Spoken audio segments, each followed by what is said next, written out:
Lumos. That's burning. Warm apple pie.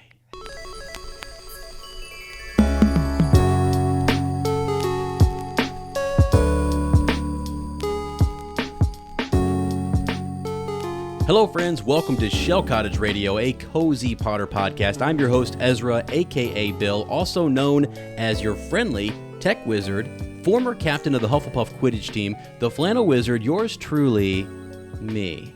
Please welcome your lovely design witch, the fascination of fourth year, and my wonderful co-host and yours, Lottie, a.k.a. Fleur. Hello, fellow Potterheads. We are broadcasting to you from our beautiful little shell cottage on the outskirts of Tinworth of America.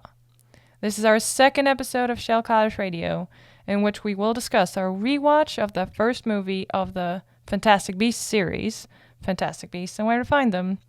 But before we get started, how are you, honey? I'm wonderful, sweetie. You know, I also want to clarify something, too. When I do my intro, I say I'm a friendly tech wizard, okay? Former captain of the Hufflepuff Quidditch team, the flannel wizard, yours truly, me. That's like Lockhart. Lockhart has this moment where he says me, and he does all of these different things, you know? And I've always thought it was really funny, and he's just kind of like smiling, and this is like in the film, and he just says me. And you're just like, oh yeah. So pleasant, like, to just see, okay, yeah, that's who we're talking about. That guy. All right. So I don't know. So I felt like I wanted folks to know why I say all that craziness there at the beginning, because I think it's just fun. And I think, I don't know, I like to live my life like I am kind of in a movie, and or I am the star of my own movie. And I think everyone else should do that as well. So it's like, yeah, I want to be the captain of the Hufflepuff Quidditch team. Sorry, I was. You were. Yeah, you were. Yeah, I was back in the day. Okay. I mean, sweetie, and I'm pretty sure you're a keeper. Oh my, okay, perfect. Thank you, sweetie.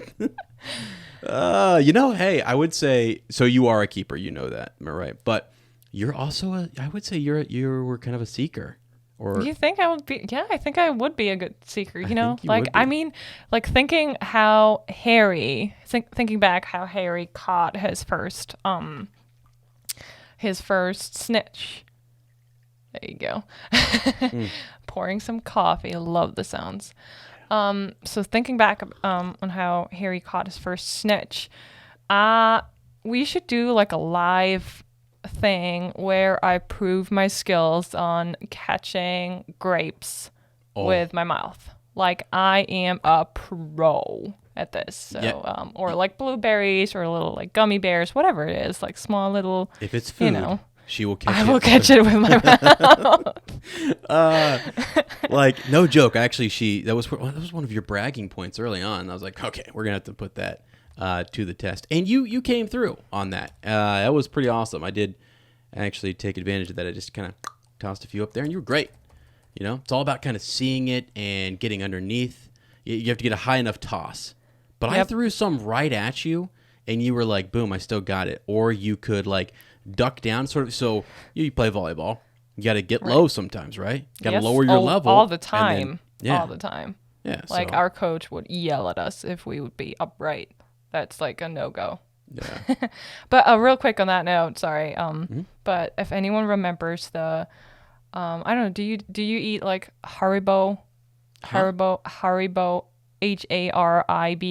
like gummy bears. Those are huge. It's a huge company.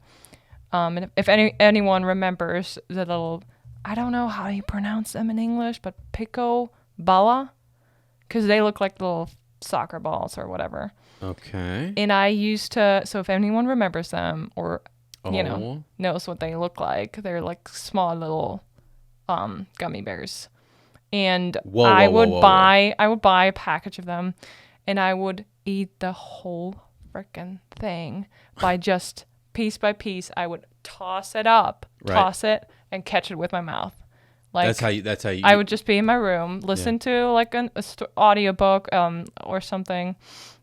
Love to do that, and just toss them and catch them with my mouth and finish the whole thing, the whole package. Okay. See, I feel like, and I would love to get some feedback on this from anyone who listens, because I actually think if you were my roomie and you were just chilling there on the bed and you just thought you were cool, you're like, yeah, watch this. I'm just gonna. Like I don't know. I would try something with a magic, I don't know, charm or something just to make, because you think you're so cool. You're like, oh, it's like 15 in a row, 16 in a row. I was like, it would get annoying to me. I'd be like, I don't know. You think you're so cool over there? So you can catch all these gummy bears. They're actually gold bears, though, sweetie. If you look the original, yes, they are gold bears. But there's so many different kinds. If you go to a German supermarket, you will. Yeah. There's a whole section on just Haribo. Okay. I just looked these up, and I'm sort of like, yeah, that's just not the kind I would gravitate towards. The packaging looks like, I don't know, it's not what I'm used to. Okay. So now we know. Anyway, we don't eat gummy bears anymore. No, we don't. Now I switched to grapes. Yeah, they're healthier for you. So. Oh.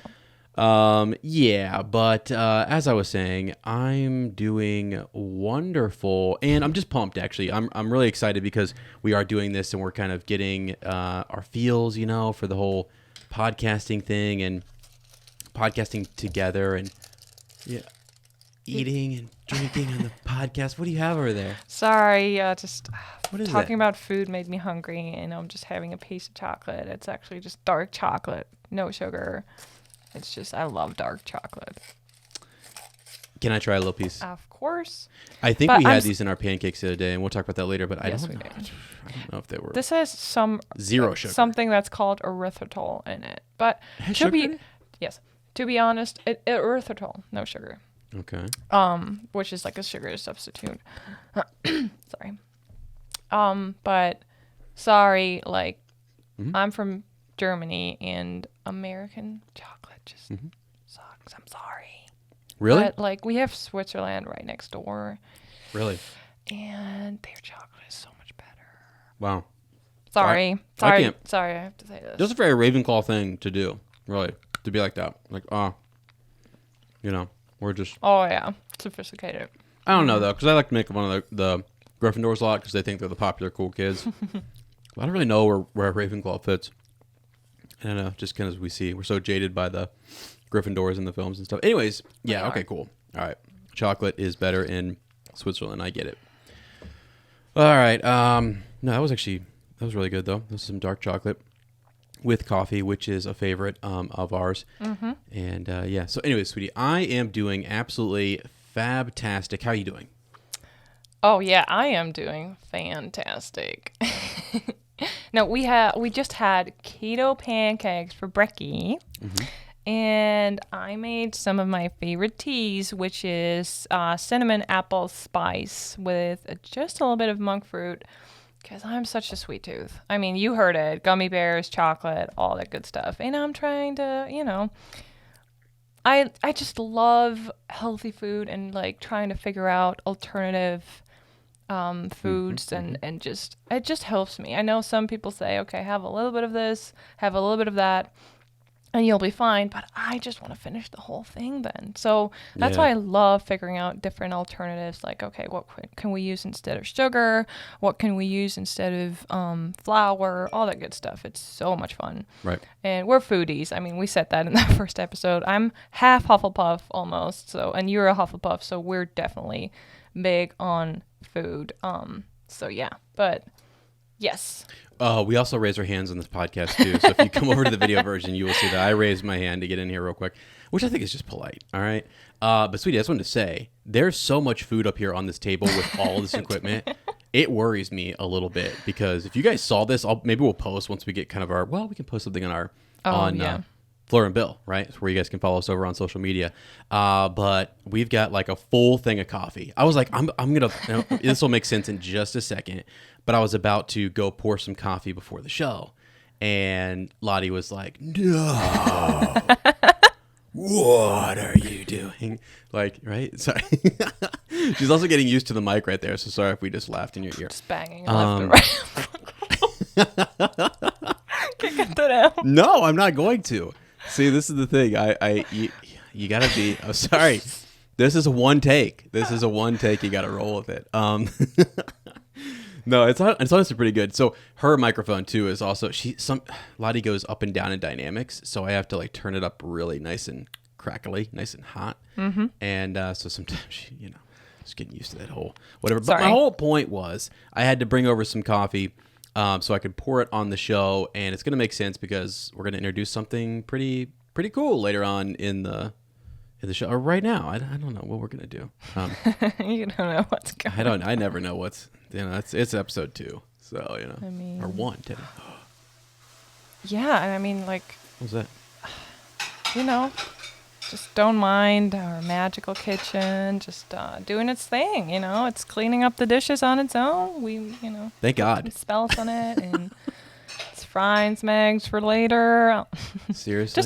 Just imagine Molly Weasley's kitchen at work behind us. So if you hear some kitchen sounds in the background, don't worry. It's just our kitchen cleaning itself up. Wow. And we just love ambient sounds. I really last year, I think during the pandemic and me writing my papers for university, I discovered like ambience channels on YouTube, and I absolutely fell in love. So all of this started probably with like just fire crackling in the background, right? That's the whole like, or like you see a fish tank, an aquarium or something. Yeah. But now there is like a whole like people design a whole like cafe with all the good sounds of the coffee machine, of like coffee pouring. You see the steam, you hear distant people talking. And I just put that on whenever I needed to write papers or study for something. And I loved it. And then I discovered like there is actual like channels that focus on stuff like Harry Potter, and they will give you like the Harry Potter Gryffindor common room, or like whatever common room you want to be in. And I was like, this is awesome. I love this. And I'm a little artist. I love using Procreate on my iPad. Do you want to say something? I do. I just want to say you're a fantastic artist. And I really enjoy your little sketches, your little drawings and stuff. So everything is, she's good. Oh, and I love Thanks, to see you. sweetie. I love to see you work on it. I think it's fun. It's cool. I've seen every thank you card that we've done for folks. Just since we've known each other, it's been really, well, it's all hand done. You do everything by hand, and you kind of draw something cute in there. I think it's great. Yeah, and I'm right now I'm having fun with it, and I started my own ambience channel on YouTube. So if you want to check it out, it is called DreamYard. I'm not sure if We'll put a link to it in the description. Yeah, we can put a link in the description. See, here goes the pro. He knows all this stuff. Your friendly tech wizard, okay? Right. So yeah, if you want to check it out, there's so I just finished a video about Narnia. So you can see the lampposts. It's snowing, and you can listen to the Narnia soundtrack. It's really, really cool. And I never really praise myself a lot at all. That's what I'm here for. I'm pretty proud of it. You should be. Yeah. It was really good. It was really good. And I remember when I came home and you were showing me some updates as you were kind of going along, in which you were kind of painting, drawing, and working on everything. I was like, what? Yeah. I was blown away. Honestly, it was really good. And I really like it. And that's the thing, too. I think I've always been a fan of supporting content creators and people who like artists. And I love going to conventions or Comic-Con and seeing people do artwork. I think it's just awesome. I love it. And I think, I don't know whether you're making a film or putting on a play, or you're acting, or you're singing, or you're doing arts and crafts, all that kind of stuff is really, really, really cool. And it's just neat. So I'm just a huge fan of it. I'm very proud of you because you did a great job on it, and you grow, right? So as you do something, you work on it, you grow. Really, podcasting is something I've done for a while, but Lottie this is new, right? So that's it's a whole other thing.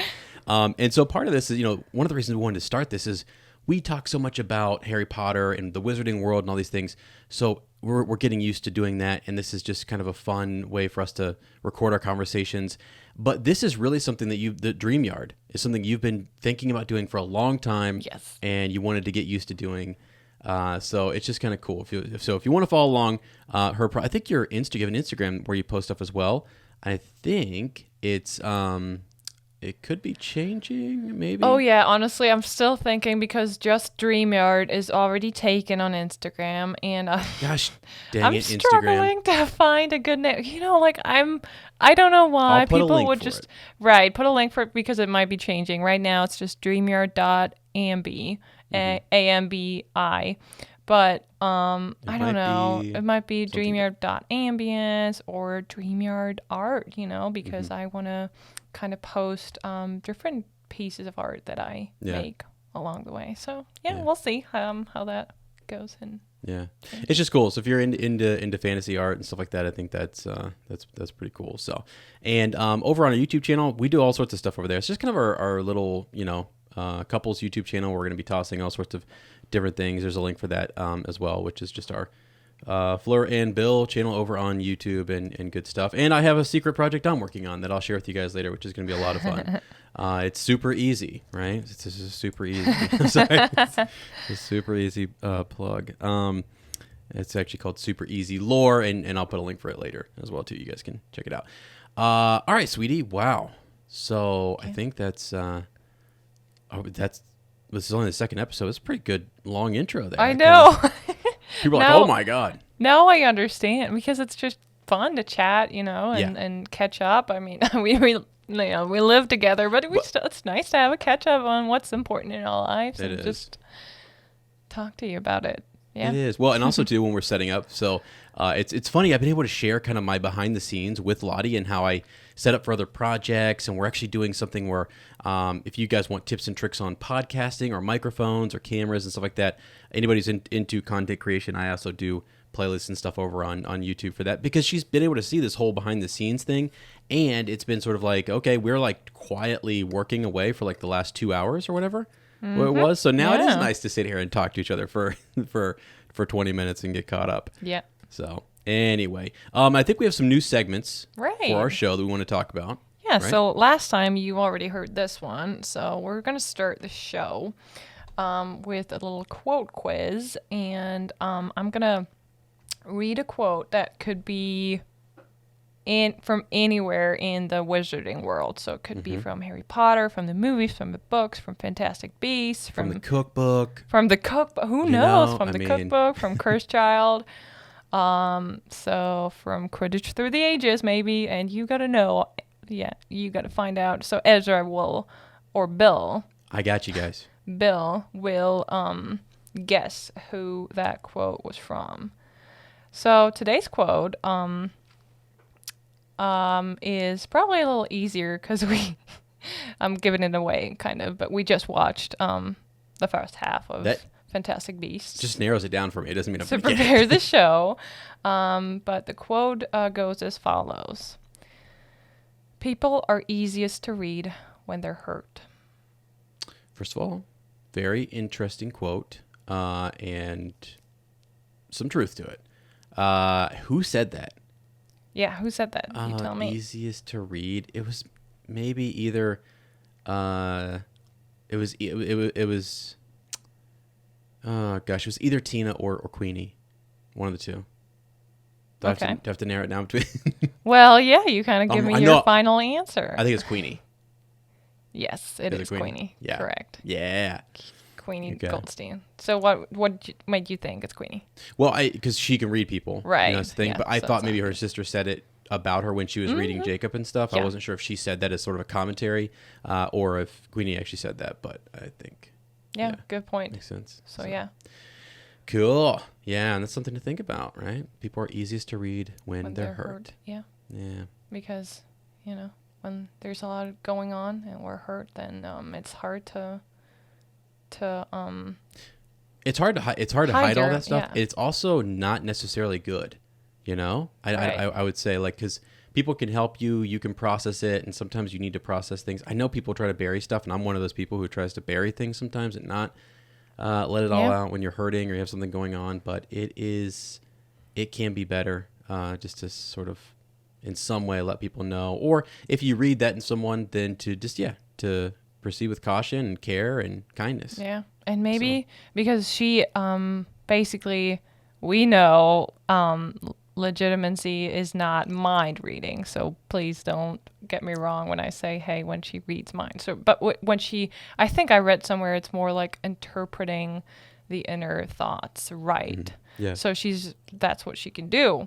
And you know what? Probably what she means by it, when you try and interpret someone's, inner thoughts and feelings, is a lot easier when they're hurt because, they're like their thoughts are screaming inside. It's like it's very loud inside. When you're content, like your thoughts, I imagine it would be more like silent, but like a happy, just a feeling of happiness. When you're hurt, when you're worried, all that stuff, then your mind's constantly yelling, almost like it's constantly rethinking stuff, trying to find a solution. So that's what I thought maybe she meant that. Right. Yeah, that's good. So quote quiz. I like it. It's cool. So next time it won't be that easy. Don't make it. I don't know, because I'm not. I don't know. It makes me kind of nervous because you pick the quote and I was like, oh, But as we get back into reading more of it and doing more of it, it's nice. It's also nice to just have a refresher from anywhere in the series. It's crazy. Yeah, it's kind of a fun thing. So, all right, now this is onto a new segment. Something that just personally I wanted to do because I feel like it's nice just to dive in and sort of search articles and read up on what's happening. The new Harry Potter Lego piece that's out there, or new toy that's coming out, or new game, or whatever it might be. And I know a lot of other podcasts do this, but I think it's great. And really, we're not reporting the news. We're just kind of commentating on it. So this is our little segment called Potter Watch, which is, it's kind of Lee Jordan's Rebel radio station. Perfect. If you will. Yeah. So, the latest in the wizarding world. Specifically, we're going to be talking about Fantastic Beasts today because the world premiere just happened, and I figured I would just check in with the critics and see what they thought. So, you guys will probably see more of these articles coming out. But I just looked at Screen Rant, who kind of is also commentating on and kind of compiled some of the criticism or just the thoughts out there. So I thought this was interesting. I want to read a little bit here. When the first movie came out, which we're going to be talking about part 1 of the first movie today, but it had some criticism. It still was like it quadrupled its budget. It's like internationally or like worldwide. So it did well in terms of money. There were some people who were kind of like, okay, I'm not really sure about it. It was the second film that actually did worse. It was labeled rotten by Rotten Tomatoes, right?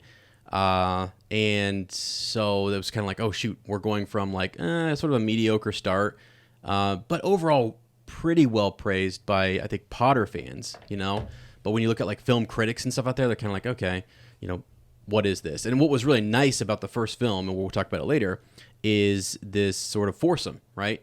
Jacob, Queenie, Newt, and Tina. And then all the Fantastic Beasts that surround them, and all the funny and silliness to it is pretty cool. So the next film, though, really people felt like it wasn't. There was a lot of turmoil in terms of like Johnny Depp and just some of the content, some of the things that actually happened in the film were pretty dark, and there was this weird sort of not weird, but because I enjoyed it, but it was hard to follow, I think, for some fans, like the plot line. And right, you know what I mean? Yeah. So all the different, I don't know, ups and downs and just following the rabbit through the rabbit holes, if you will. So it didn't really do as well. People are saying that so the early signs are that this is a step in the right direction. It feels more like Harry Potter. It feels more, I don't know, like it's good. Let me see here. So we've got Ian Sanderwell. I'm just going to read some of these tweets because I think they're pretty good, and I'll give credit to these folks as I do it. But it says that Fantastic Beasts: The Secrets of Dumbledore is an improvement on the sequel, even if only fleetingly recaptures the magic. Mads Mikkelsen is a huge upgrade. And he goes on to say that Jessica Williams, who plays Lolly, is awesome, is the MVP, and does a really good job. So I'm so excited. Cool. Sorry. Right? Yeah. No. I am too.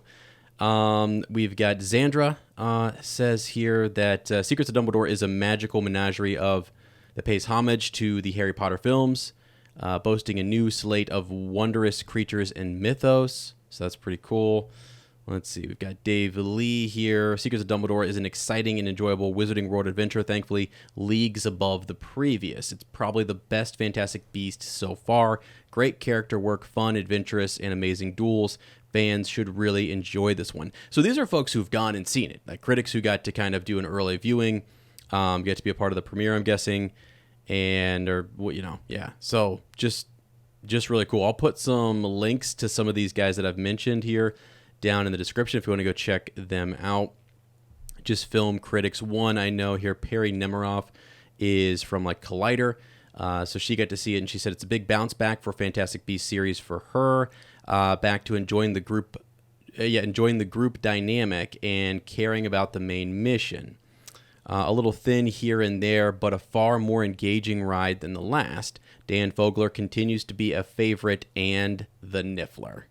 So that's great. And she's wonderful. I've actually followed Perry for many years, and she does a really good job reviewing films and works with Collider and has her own project and stuff, and is a great film critic. So that's really encouraging, I think, to hear that from these critics, sweetie. You know? Yeah. It is, really. And I saw the trailer. We watched the trailer, and I cannot wait.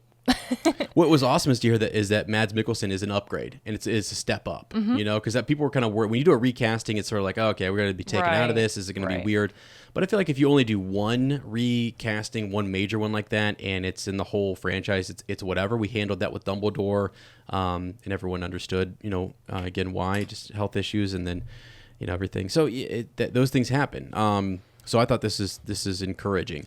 I also wanted to mention, because I think this is interesting, there was tons of rumor and speculation going around about why certain individuals weren't in the promotional stuff. So Catherine Watterson, who plays Tina Goldstein, like no one really had seen anything from her in it.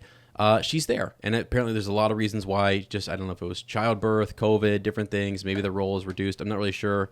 We haven't seen it yet, obviously. Or be freaking out right now.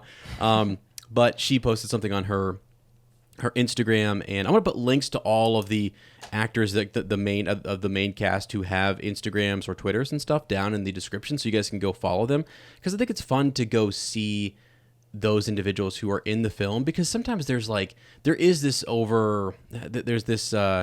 just like in the last film, there's this cloud of sort of doubt, or like, do we support this project, do we not, because of what people have said and what the creator has said and stuff like that. So I feel like there's a lot of people who work on these things and who make a living off of this, and who are trying to promote fun stuff for kids and learning and stuff. So I'm glad that folks are sharing their varying viewpoints, and that she's sharing hers, and that she's still in the film and can still do that, can still go to the premiere and do those things. So I just wanted to mention that, because it was encouraging just to see all of them back in it, because it's a fun story. I love it so much. I care about this story going on between these four characters, and I'm like, she's got to be there. I want to see this continue. And she's such a great actress, and is a really good advocate. So I'm just happy to hear that she's in it. Oh yeah, me too. And it's unfortunate that there is this shadow cast over all of this, because you're right. Like, people are working on it every day. That's what they do.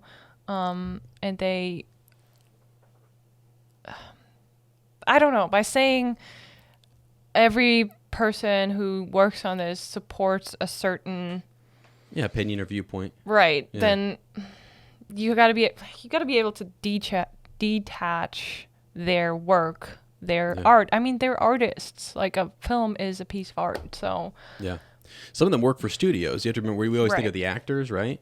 But some of them just do the costumes and the design stuff, and their whole livelihood is attached to a studio, and the studio decided to work on this project, or was hired for it, or whatever. And that's interesting. I remember I've actually talked to a few people who are like behind the scenes actors, who have done some work on cosmetics, or sort of the prosthetics, I guess is the word, and stunt doubles and stuff like that. So that it is really interesting to see how they get hired and all the work that they do, and they're really not credited.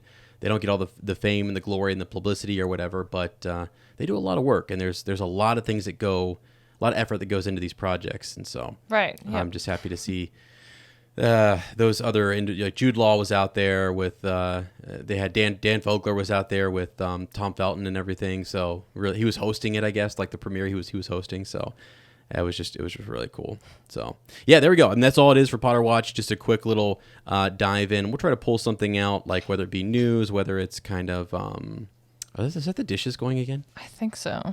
Yeah. It's unbelievable, it's guys. Almost like the kitchen has its own life. I am so wow. Whoa. Okay, what's going on? Someone really needs to get the kitchen under control. Anyway, wow. Okay, I actually wasn't expecting that. So, sweetie, you gotta work on your kitchen spells. Yeah, I guess. Yeah, I gotta get. Hey, I'm gonna have to get under the sink and I'm gonna have to fix a few things, aren't I? I'm gonna have to get down there and get after it. But all right. So that is Potter Watch. We are now on to the main show. Yes, let's go. I'm so excited to talk about the Fantastic Beasts movies, the first movie in the series, and just a couple of general things to really dive into it about the movie, and just a personal note on that. So you mentioned like some people who watched it the first time and maybe their only time were like confused about the plot, especially the second, I think, was pretty movie. Confusing. Yeah. And so about the first movie, I think it's one of those movies where you gotta watch it a second, a third, and a fourth time to really appreciate all the details, because they did such a wonderful job at introducing us to the wizarding world in New York City, and yes, they did. And all these creatures, Yeah. And I don't know. I could watch it. I could just sit down and watch it again to find more details. Mm-hmm. Yeah. So we can just real quick. I want to jump in. I think that's at the core of it. Is that its whole job was to introduce us to the wizarding world in America. Yeah. And it did. And it 100% did. It showed us Makusa. It showed us like everything at this whole new setup. We've got the newspaper, which we're going to talk about in a second. All these cool things. Yeah. And that was its job, is to get us there into the wizarding world. And I thought it was this one, the plot, I mean, the first movie, it's pretty straightforward. It's all good. It's really enjoyable. I really did like it. It's a great intro, and it has really good music and stuff. Oh, so, yeah. Love the music. Yeah. Yep. I think you're spot on. Yeah. Right. And to dive into the plot, we have a little movie summary for you. I just took that from fantasticbeastmovies.com. And I'm going to read it to you so we're all on the same page. So it says, there are growing dangers in the wizarding world of 1926 New York. Something mysterious is leaving a path of destruction in the streets, threatening to expose the wizarding community to the no match. And we know that's the American word for muggles, including the second Salamers. You're thinking salamanders. You're thinking them salamander eyes. You're thinking that. Oh my goodness! Maybe you should read the summary next. You're doing a great job. Salamers. So, including the second Salamers, a fanatical faction bent on eradicating them. And the powerful dark wizard Gellert Grindelwald, after causing chaos in Europe, has slipped away and is now nowhere to be found. So Grindelwald is missing. Unaware of the rising tensions, Newt Scamander arrives in the city, nearing the end of a global excursion to research and rescue magical creatures, some of which are safeguarded in the magical hidden dimensions of his deceptively nondescript leather case. But potential disaster strikes when unsuspecting nomad Jacob Kowalski inadvertently lets some of Newt's beasts loose in a city already on edge. A serious breach of the statute of secrecy that former Auror Tina Goldstein jumps on. seeing her chance to regain her post as an investigator. However, things take an ominous turn when Percival Graves, the enigmatic director of magical security at MACUSA, casts his suspicions on both Newt and Tina. Now allied, Newt and Tina, together with Tina's sister Queenie and their new friend, no-match friend, Jacob, form a band of unlikely heroes who must recover Newt's missing beasts before they come to harm. But the stakes are higher than these 4 outsiders, now branded fugitives, ever imagined, as their mission puts them on a collision course with dark forces that could push the wizarding and no-match worlds to the brink of war. Goodness gracious, we've got some tension up in here.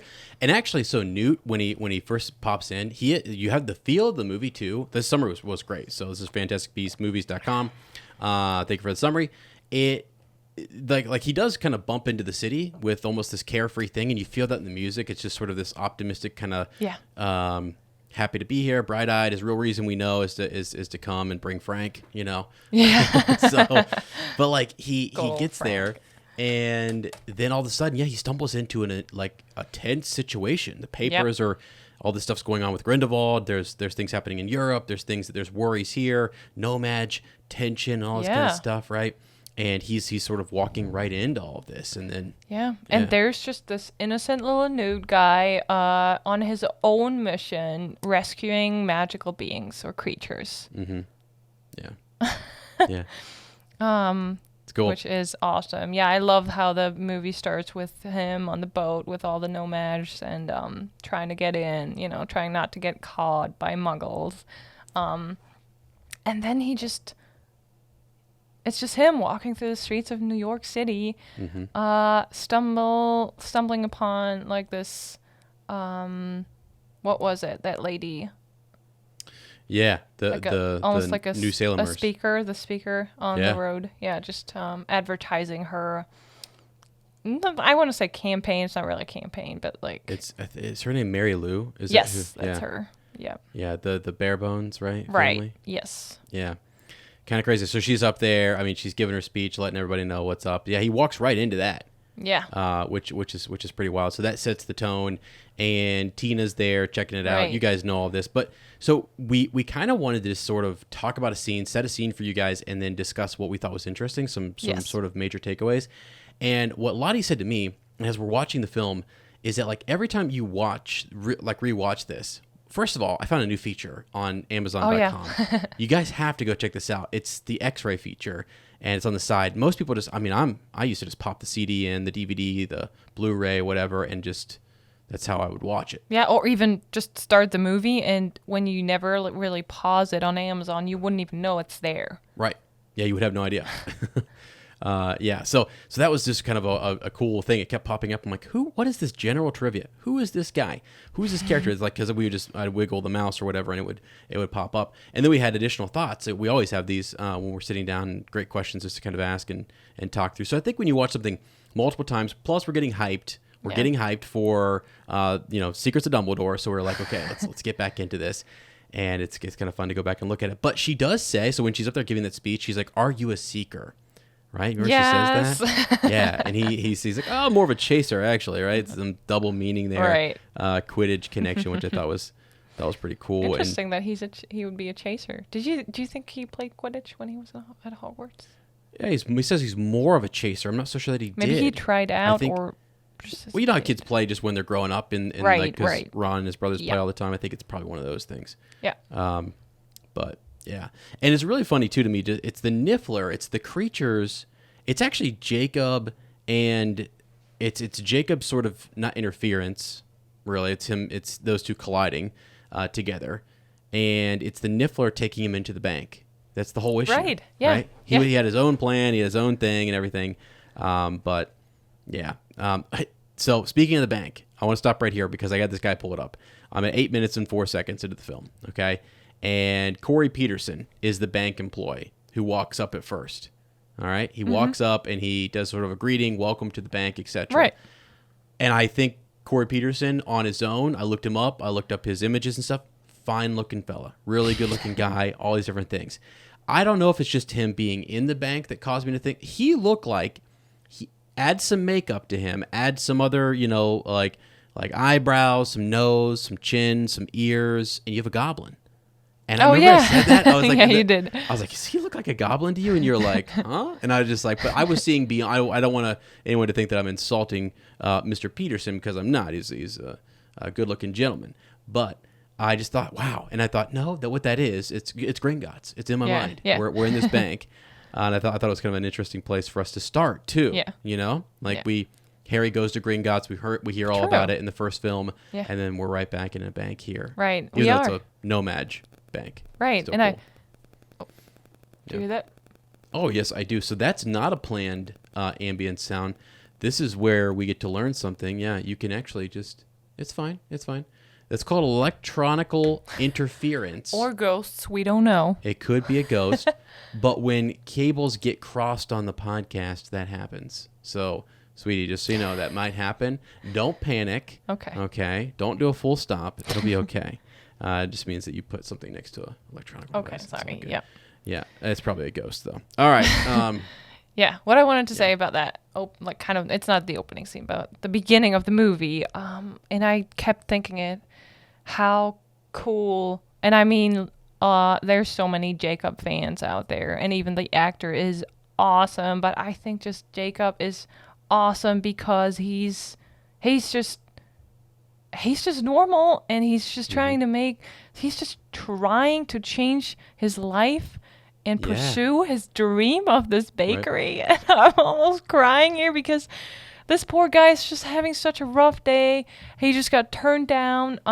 He won't get the loan for his bakery because, he was told, like, a factory can produce like 100 donuts in minutes. Mm-hmm. Why would anyone want to buy your goods, like your baking goods? Yeah. And you see that case, his case is full of samples and stuff he made. So hard on that. Right, his grandma's recipes. Oh, I mean, nowadays would what do you call it? Like when people would, in German we would say, they would run. I'd love to hear it. Run, ihm die Tür einrennen. That means like almost like run through his door and like like when a lot of people, they would really be sprinting for his donuts. Yes, because we want to go back to that homemade feeling of like you want to have individual taste, like a special local, taste. Have something that's it has we've reached a time now where something has a history or it's got some local family ties or connections or whatever. There's something about it that makes it somewhat special versus it just came from a big corporation. Yeah, and you feel like it's just so sad to see him being turned down and then connection to real life here. I mean, he walked in there and he's talking to Newt later. I think it's Newt, he's talking about the bank. I forget who it was, but he's talking about how the job's just killing him. Yeah. People are just, dying out at the factory. Like, probably literally and also just, like, mentally and just, like, just not really fulfilling, living out who they really want to be, the lives that they want. And so he was in there trying to seek out the American dream, the great American dream, and trying to live his life and get his loan and open his bakery. So, that was cool. That's a cool no-mage moment to have. And he is our no-mage. He is our guy. Yeah. And real quick, on this note, so we know he has a dream and he starts moving. He starts doing things that will get him closer to his dream, which is I make all these samples and I'll go to the bank and I ask for a loan. Well, that day he got turned down, but because he started all this, he met all these people along the way. Mm-hmm. And guess what? Later on, he ends up opening his bakery because he didn't keep his dream inside. Yeah. But he acted on it. He started acting, and this is what brought him. If he would still be going to that factory every day, just thinking about it, he would have never met people that led him to, opening his or helped him open his dream bakery. So yeah. No, sweetie, I think that's great because that's the whole idea is that you've got to start. You know, you've got to get up, you've got to go, you've got to do your thing, and just go about your business, figure it out along the way. Try, take the shot, if you will. Yeah. So that's that. Yeah, it is encouraging, and it's encouraging to see him out there trying to do that, especially in that day and age that he was in this time period, which I think is 1926. Right, it's 1926. Okay. Yep. It's in the summary, 1926, which is, by the way, about the same time period as Downton Abbey. We've been which we binge just finished watching Downton Abbey like gosh. crazy. Love that show. Okay, Yeah, just as a side note. All right. So yeah, and then I don't know how deep we want to go because I could talk about like seconds of the movie for a long time. That's okay. I don't know why, but you got me rethinking the whole pie. It's no, it's fine. It's Wizarding fine. World minute by minute. Let's go. No, we're not. But real quick, so we meet Jacob and that, so Jacob meets Newt by accident, kind of, in that bank, and just that scene when Newt, like I think he forgets about his egg, right? He leaves to get the Niffler, and his egg's still sitting there. Yeah, yes. Hey, mister. Right, Jacob's trying to, get his attention. Get his attention, go after him, and then he's like, "Hey, I think your egg's hatching," and Newt's like, "Oh shoot." Right. And doesn't he call him Mr. English Guy? Yes. Hey, Mr. English Guy. Yeah, something like that. Yeah. And then Newt just casts a spell. I don't know what he does. Like that. All of a sudden, Jacob's flying towards him, and they apparate. And I was just like, and then they appear in that staircase, on that staircase, and like, Newt's all worried about the egg hatching, and Jacob's like trying to process what just happened. Yeah. And I tried to imagine. So what I'm really good at, like, what do you call it when you like good at, kind of like trying to feel what other people feel in a certain situation. Oh yeah, you've got like empathy. Yes, right? Like yeah. Yeah, you're an empathetic So I'm trying to feel what he feels like in that moment. You're like, your brain is trying to tell you, no, that didn't happen. You just imagine what happened. But that feeling of you, I mean, it's not even a second. It's just like fractions of a second in which all that happens. And he gets pulled and they apparate. And it's like, just try to close your eyes and imagine that feeling of being like, whoa, like everything is moving right now. And all of a sudden you're standing here and all of a sudden you're, standing on a staircase. Wow. Like, wow. That moment. What are you doing right now? Hold on a second, because you know what I just did when you were describing that? Let's step back here a second, because you did. I hope you do this more, because to actually, especially when it's magic is involved, because I used to do this when I would think about Star Wars or the Force. You know, I would think about what would it feel like to actually levitate stones. Yeah. You know what I mean? Yes. Like, what would it feel like to actually do that thing and hold the lightsaber? Yeah. I told you, I used to pretend, my mom would see me out in the backyard and I'd have my stick on one side and I'd be like, right? And then I would jump over and I'd play the other person, right? So yeah, to actually be in that moment. And that's what I think is really cool about actors. And I think we all sometimes like to watch them and we like to watch film and stuff, because I'm watching Jacob here. I've just pulled up here when they're down in the vault and he's even looking back at Mr. Bingley after he's been petrified or whatever, kind of. Yeah. Right? Yes. And he's got the full bind, the full body bind curse on him. And he's just like, Mr. Bingley. And I'm sitting here thinking, like, he does a great job of what would this person feel like if he really saw someone be attacked by a magical spell and just like all of a sudden stiffen up and then fall backwards. Yeah. And he saw this guy use a wand. Huh?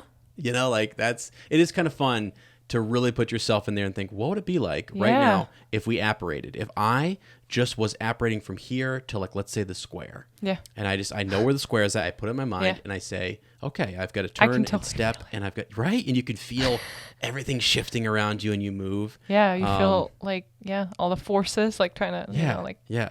Because I feel like to write it, you would have to kind of think through that stuff, right? You have to think like, okay, what would it feel like to apparate or to move somewhere, and how's that all going to work? Yeah. That's why I love world building. I love the idea that you get in there and you think about what's it going to look like, feel like, smell like, taste like, all that stuff. Yeah. Yep. Cool. Love doing that. Just, That's fun, sweetie. Wanted to mention that.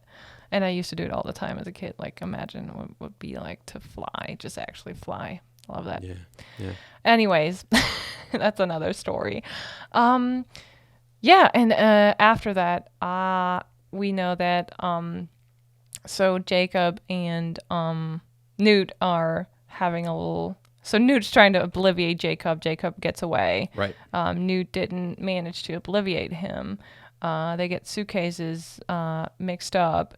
And then Tina is like the whole time Tina is following Newt because she's on to him. Like she's this guy looks suspicious. What's he doing? Right. So finally she catches him. She's like, sorry, I gotta arrest you because you're not like he's not registered. His wand's not registered in the States. What is he doing here? He just let a Muggle get away and perform magic in front of him. We know even in England that's like almost a crime. People will instantly know. So she takes him to MACUSA, and I love our first glimpse at MACUSA, which also MACUSA stands for Magical Congress of the United States of America. Yeah.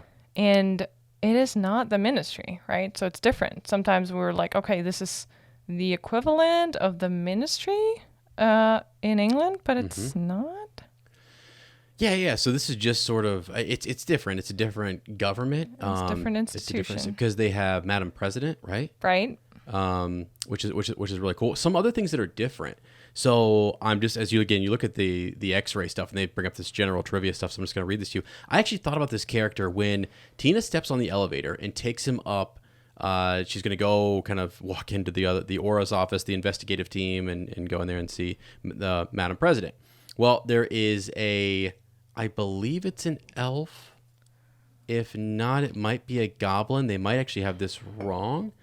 But regardless, it says that it's possible that house elves are free in America, as some elves are seen wearing regular clothing and being openly insolent towards humans without fear of being reprimanded. Wow. In the British wizarding world, house elves are enslaved until their owner gives them proper clothing and are forbidden to own wands, though they can perform magic without them. So, just a couple of people are just, I don't know if that's true or not, but Red is the guy, the elevator operator, who has a job there. Openly and is wearing clothes and everything like that. Now I don't know if that's a goblin or if he's an elf or not, but you see some of them also polishing up wands and doing some other work as well. Yeah. There, so just thought it was an interesting thing. And then, as you said, MACUSA is more of it's more of a Congress, and it's meant to model sort of our political system here in the United States. Right. Yeah. So.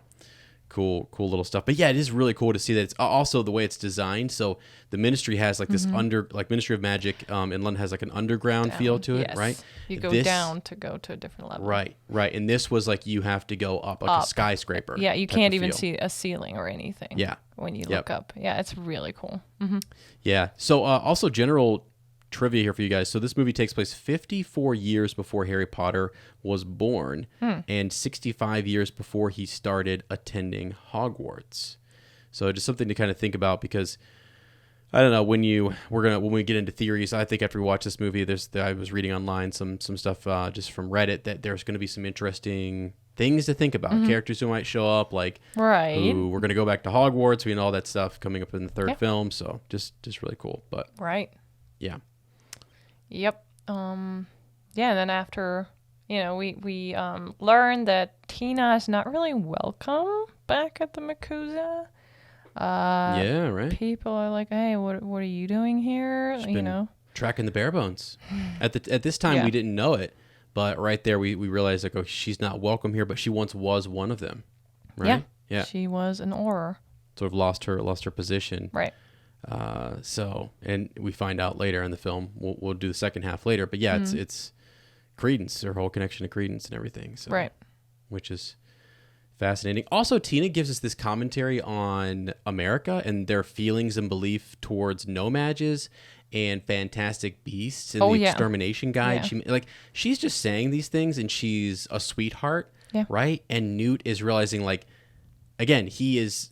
I don't know, just he's different than everyone right now. Like even probably over in England. Yeah. They're more not as understanding with Fantastic Beasts. Like he's setting out to really change people's minds about this. And so to see her just kind of like, well, no, this is just the way it is. I'm just I'm like everyone else. I'm fitting in, which is another commentary on society and those people who do want to kind of step outside of what is normal, change the status quo a little bit and stuff. Like Newt's one of those people. Yes. I love how he says he's gently trying to educate his fellow wizards and witches on, Fantastic Beasts. And I love that he puts it that way. Yeah. I'm always I know for a fact, and I teach high schoolers. I think about like where I am now is I want my students to grow far beyond where I'm at, right? I want them and I want our children to grow far beyond where we are. Yeah. I mean, that's what you should like grow and progress as a society and stuff.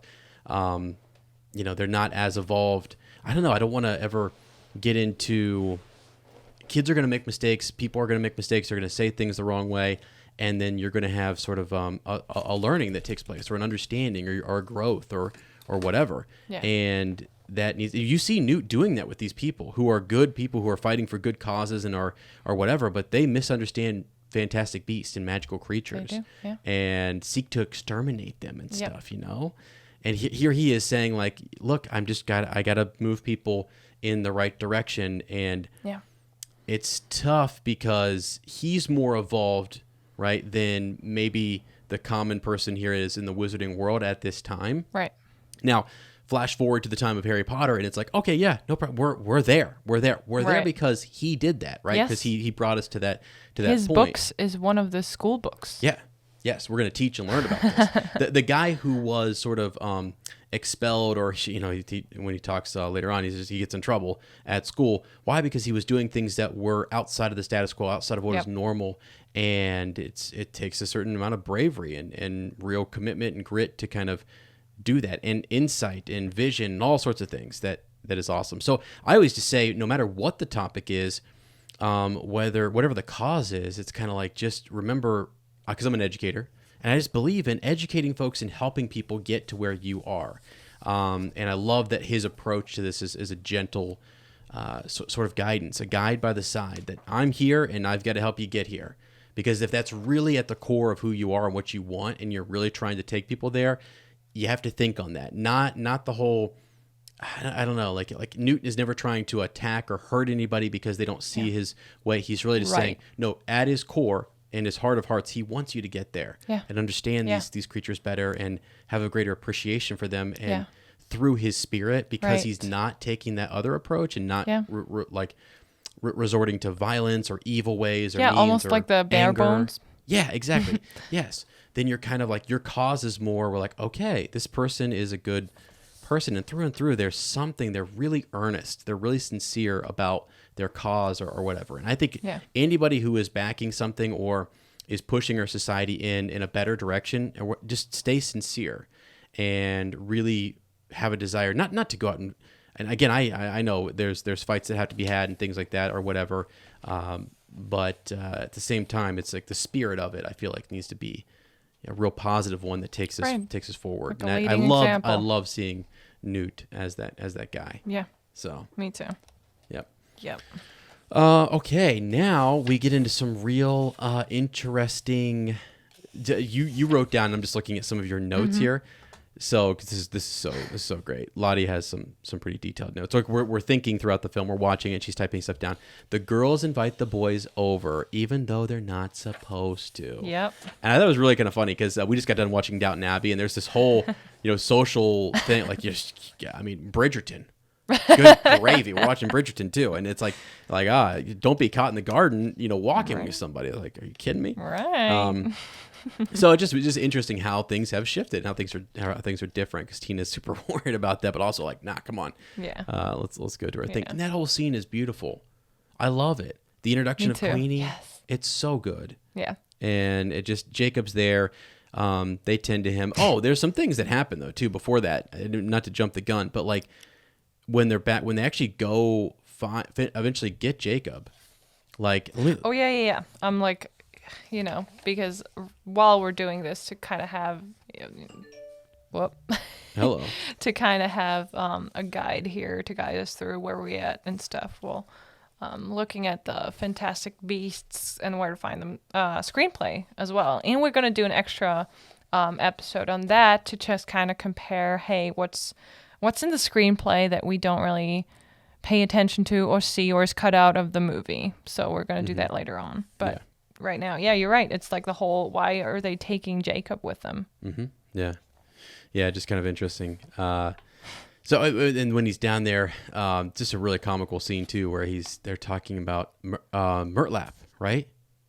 The Murtlap bite. Oh yeah, yeah. Well, wait, you jumping to when they're in the Newt's suitcase already?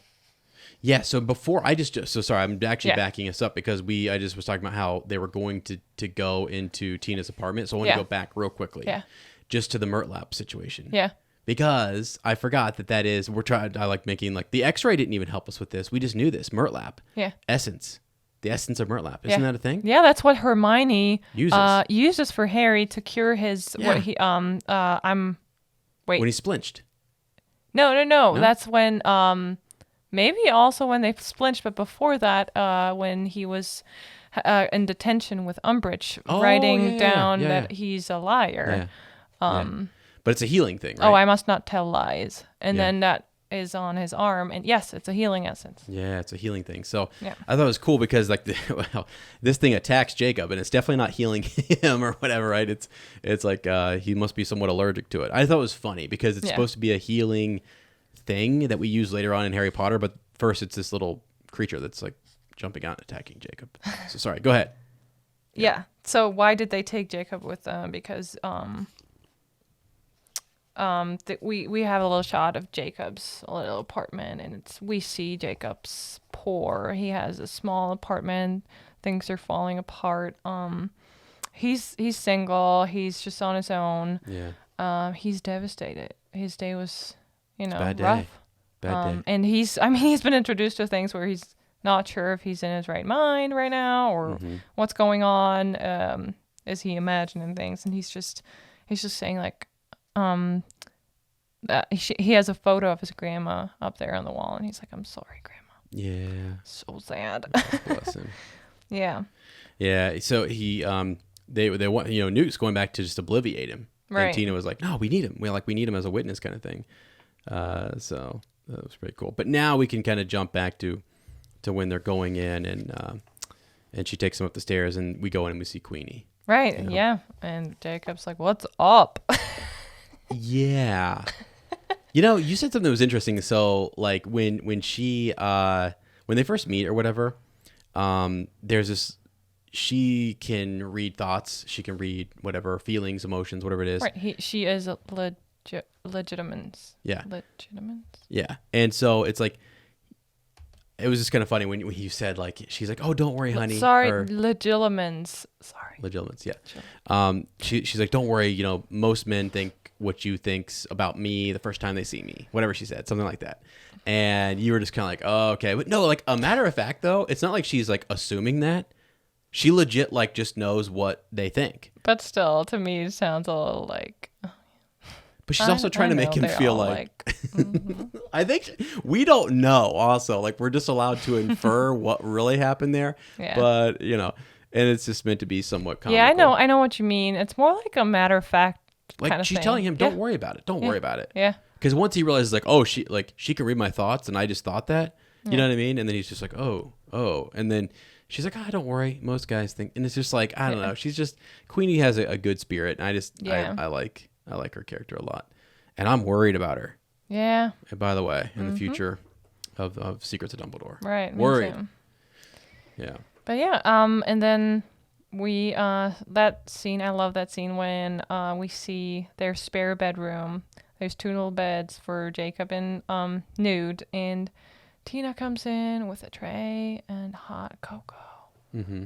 That's so nice. Yeah. And yeah, we see Queenie later on. She's like, "But we brought them we made hot cocoa for them, and why did they leave?" Mm-hmm.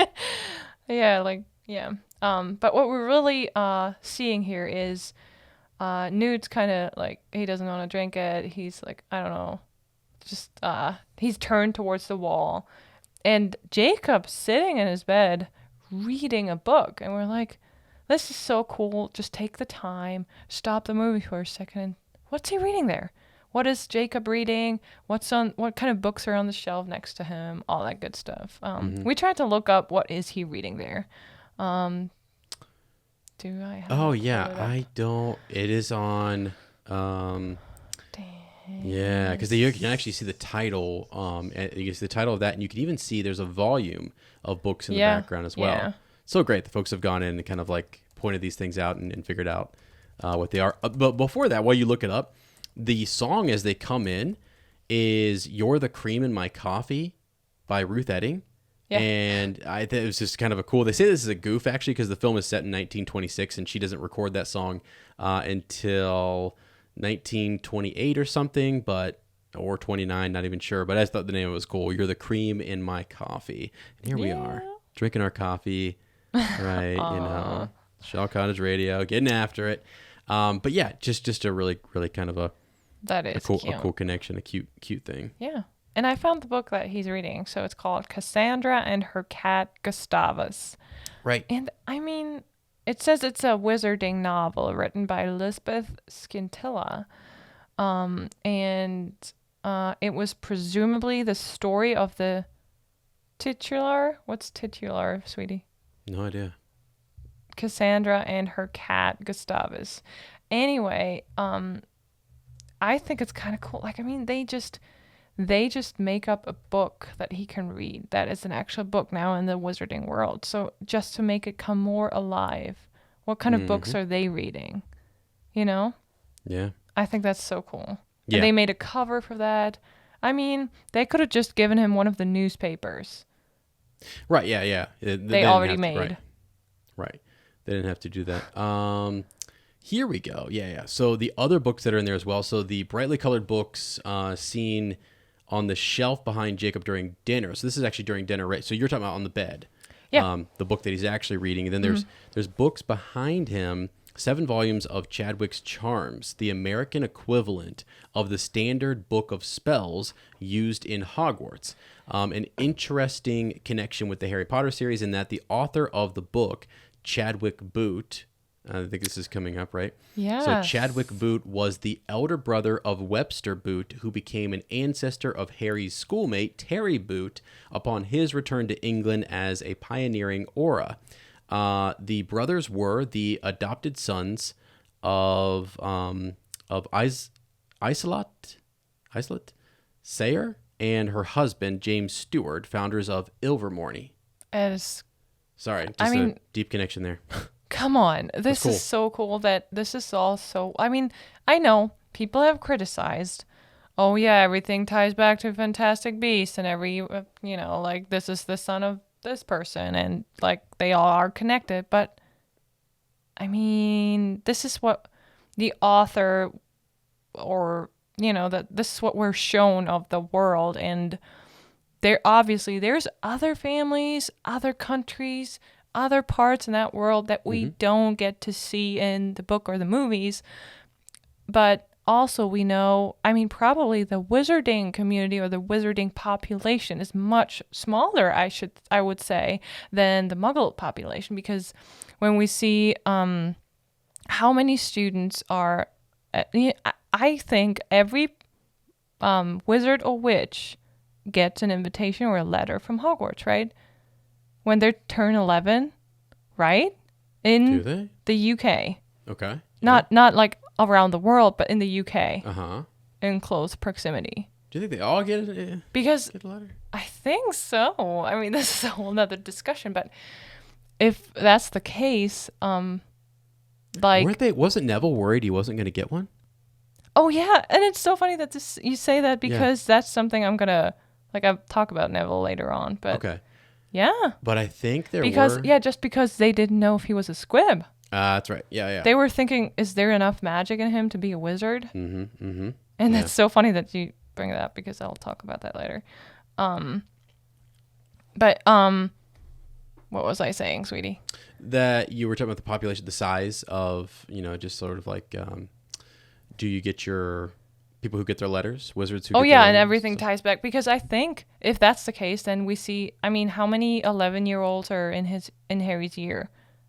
all over the country. So I would say the wizarding population is much smaller than the Muggle population, right? Yeah. And we see this whole like there has been, especially in the UK, I don't know really about the States, but in the UK, like this purity of blood kind of thing, right? That oh yeah, I mean we have it in America too. We see that a lot because we don't want Muggles in our community. We want to keep them out. So, but then we hear that if you only have people from wizarding families, purebloods, mating with other purebloods, you will have almost like the royals have smaller, communities. And of course, everyone is kind of related. Right. Yeah. That's all I want to say about this. So, well, sweetie, so it's interesting. Because of the connections. So we have something coming up here in a little bit about sort of how the witches and wizards were persecuted back in the day, right? And how they were tried, the Salem witch trials, the connections. There's some connections in this film to that. Yeah. But the Muggles or the No-Mages persecuted witches and wizards so much that they forced them underground and into hide. That's why this whole secrecy thing is such a big deal. Yeah. And you have to. So we were reading in the opening credits, the paper. It says don't forget to obliviate, right, or something like that. Yes, one of the. Yeah, and it's sort of like just reminding people. Yep, don't forget if you do some magic in front of a no-mage, obliviate them and have a great day. Right. Because they're just it's so important to keep that. Secret. Otherwise, there's going to be a war, an outbreak, and you can see the bare bones are kind of stirring this up. So really, we get. Later on, it's less of a thing in the Harry Potter series, and we've gone backward in time and said, no, it was big deal back in the day. Now, when Fudge is talking to Harry and he's sort of like, a little underage magic, whatever, not that big of a deal. But I feel like it is a big deal in this setting. Oh, and because they're a lot closer to when they were persecuted and when this still was a kind of a superstitious nature, a real religious society where they felt like, we got to burn witches at the stake and all sorts of crazy stuff, drown them, see if they float or sink and all that kind of crazy stuff. So yeah. So that, but going back to that's a cool connection to Terry Boot. Yeah. Right. Yeah. I just think it's a connection to Ilvermorny and then a classmate of his, coming over and stuff. Yeah. So yeah, really cool. All right. From their bedroom. Newt's kind of upset. We see Tina leaving, and then Newt's like, cocoa. They had hot cocoa, yes. And then Newt's like, okay, I gotta get to work. Right. So he goes down the suitcase, and he's like, hey, Jacob, come with me. Yeah. And this is awesome. He doesn't care if he's a nomad or not. He likes Jacob. Right. So one of the coolest moments in the films, the original Harry Potter films for me, was when it's in Goblet of Fire, when they go inside the little tent, when Mr. Weasley takes him inside the tent, and you're like, what? This is magic. Yes. I love magic. You can go into this little tent, and it's this huge place. And so when Newt goes into his suitcase, this is just awesome. We don't know what the heck's been going on. Things have been jumping out of it. It's been sort of just like, we're not sure if we're going to see inside of it. And we go into this whole world inside there, where he said that he's got this huge eagle named Frank that he's, carrying around, saying, this is my real reason for being here. Yeah. And you see all the fantastic creatures, which is just, I think, really, really amazing. This is sort of a wow moment for you in the film. Can I ask a question? Yeah. Is Frank a thunderbird? Is that, or is he a different creature? I don't remember right now. Might be. That's, I always assumed, because isn't one of the Ilvermorny houses Thunderbird? Yes, it is. Yes. Okay, cool. Let's see. Gave to a Thunderbird he rescued. Yes. Oh, Thunderbird. Wow. Cool. Frank the Thunderbird. Yeah. Yeah. And this movie has, I don't know, just when they are, I love that scene when they go down in Newt's suitcase and we get introduced to all these different creatures, all the habitats. And this movie just has so many good lines, like where Jacob says, hey Newt, I don't think I'm dreaming. And Newt's like, what gave it away? And Jacob says, I ain't got the brains to make this up. Yeah.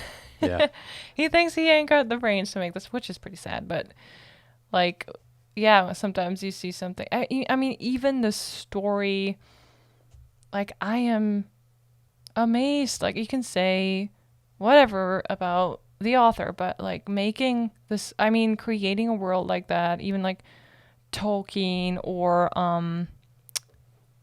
Martin, and they create this huge world with all the details and all. As a kid, just real quick, as a kid, I always thought, like when I first learned about Harry Potter and got into, the whole world of wizards and witches, and I thought to myself, what if J.K. Rowling was just a former witch, or not a former witch, she is a witch. Yeah.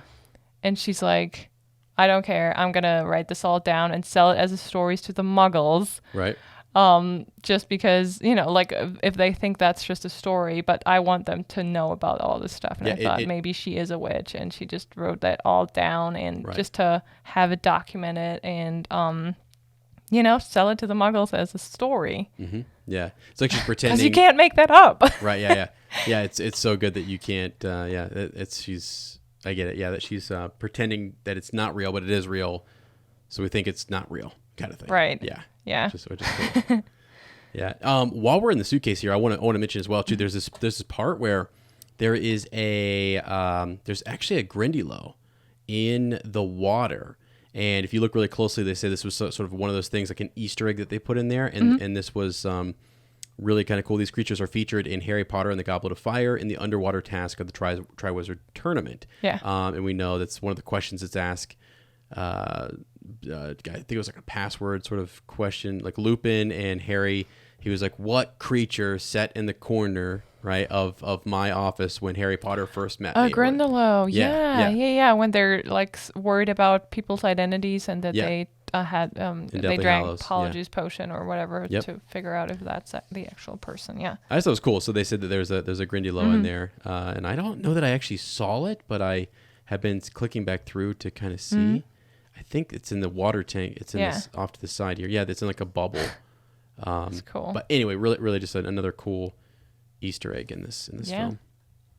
And one big thing that we find in Newt's suitcase, which I think was mind-blowing, was the Obscurus.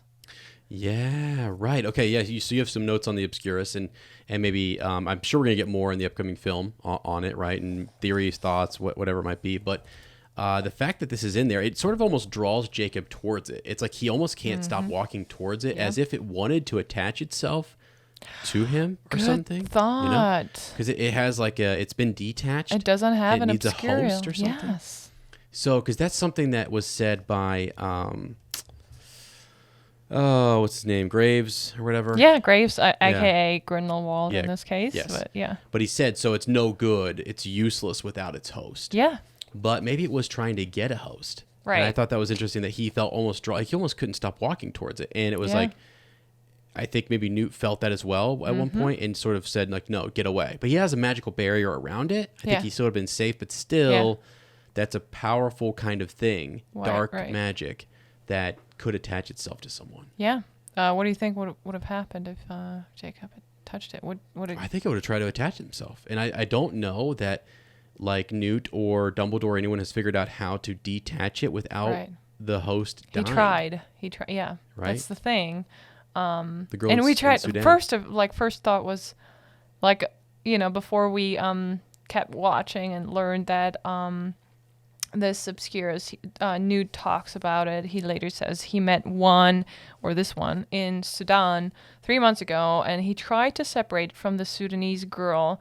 And we learn, it's useless, how Graves puts it, useless without its host. Right. But first thing that came to my mind was like, whoa, could that be Ariana Dumbledore?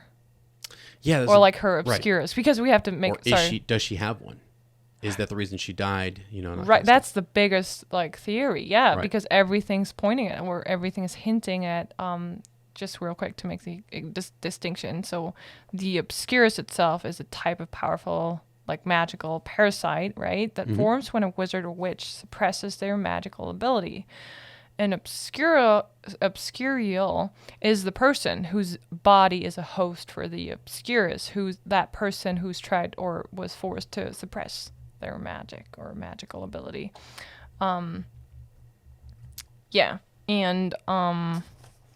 Well, I was trying to... Where do I find that? Oh, yeah. We learn that when witches and wizards were hunted, like during the Salem witch trials, we learned later that there were so much more, a lot more obscurials, because people were trying to suppress their magic. Mm-hmm. And like, I thought it was so interesting that this dark thing forms, the dark material dark energy forms when you suppress your magic. Mm-hmm. So, and the consequence is that you die. Yeah.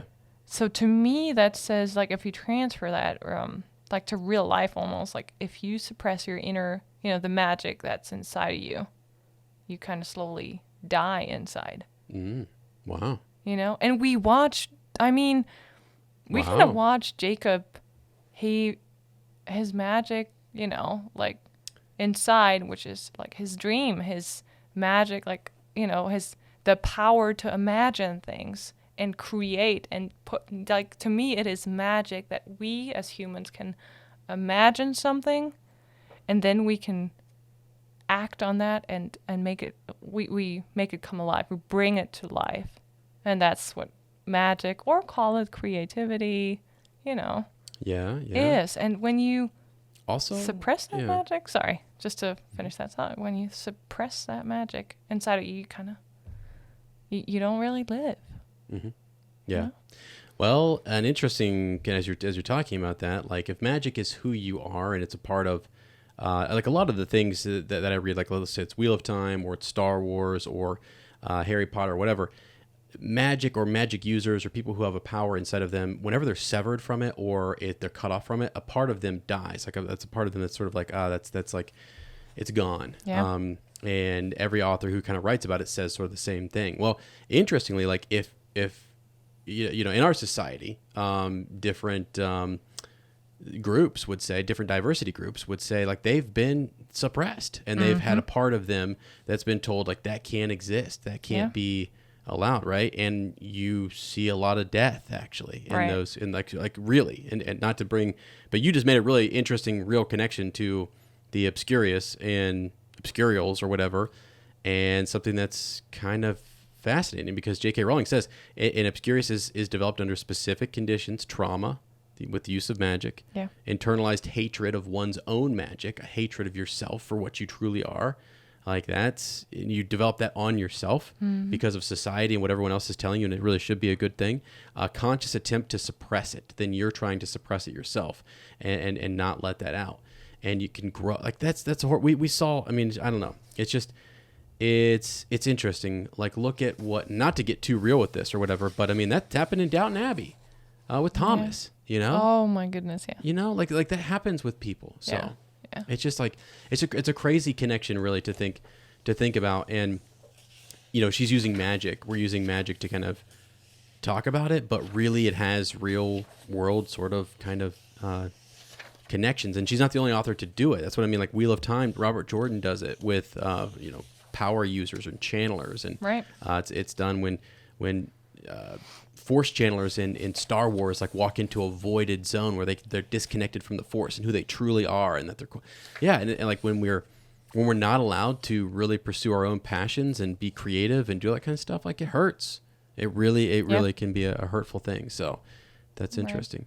And the other thing too, so now to step back away and back into sort of this wizarding world, is that you have this obscurial thing that is wanting to be used. So Grindelwald, I believe, probably was around Dumbledore's sister, realized something happened there, understood that what this was. She was 14, by the way, and so if she did have one, she lived beyond 10, and it's been kept secret. Right. It's the secret of Dumbledore, I would only imagine, right?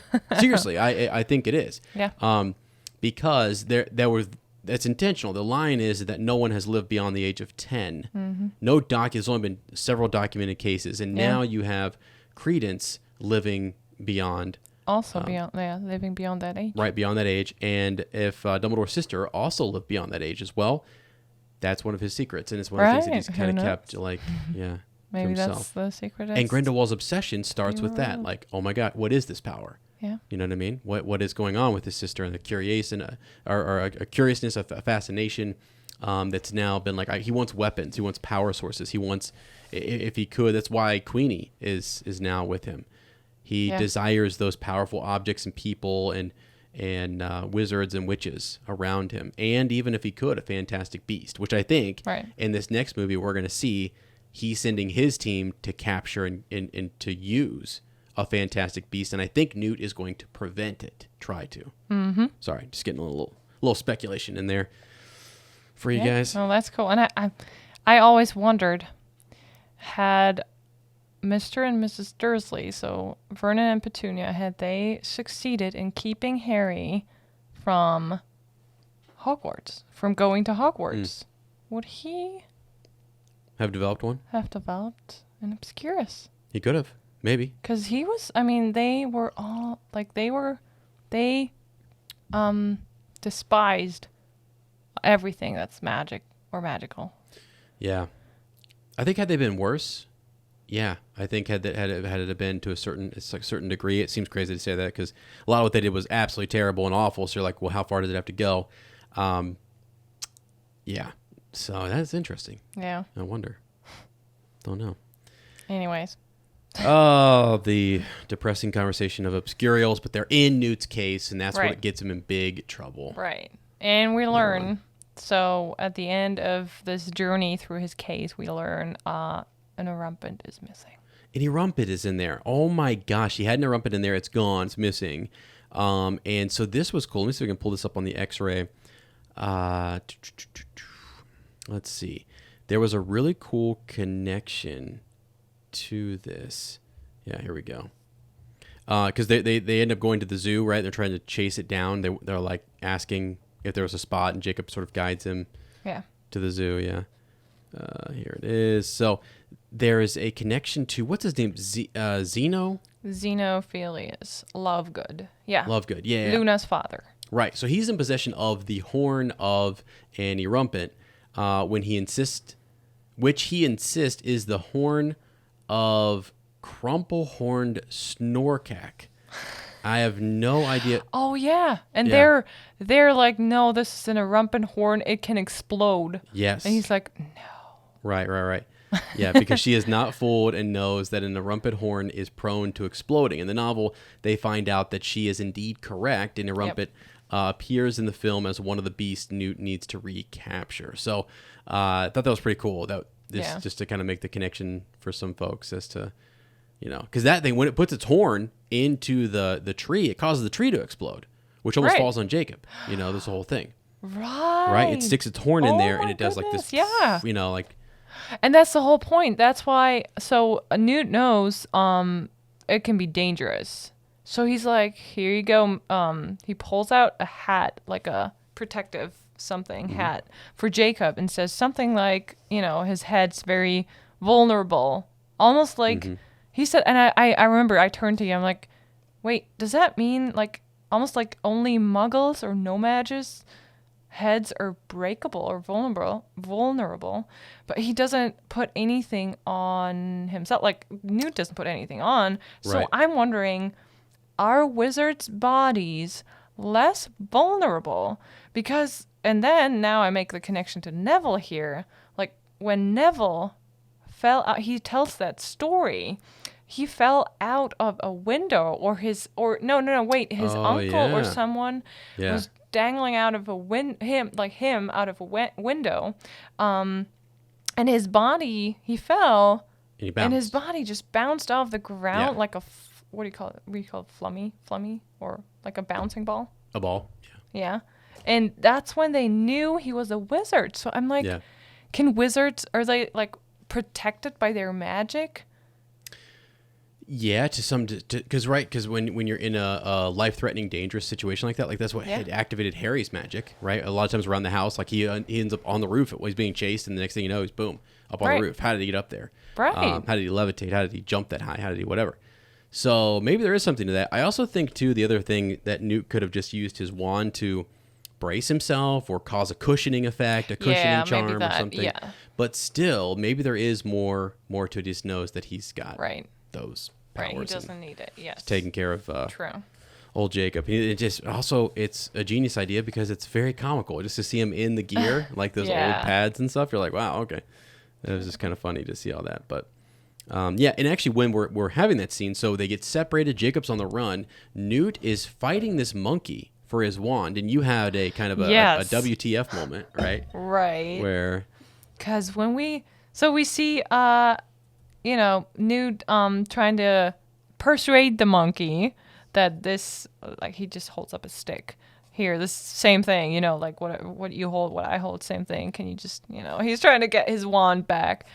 And then we see the monkey kind of performing we don't know if that's the wand itself, but at the same time, that's what gave us the WTF moment when we watched the trailer for the new movie coming out, when we see Nomad, Jacob using the wand, and I'm like, this monkey, he's just playing around with the wand, and Sweetie, he performs magic. No, stop.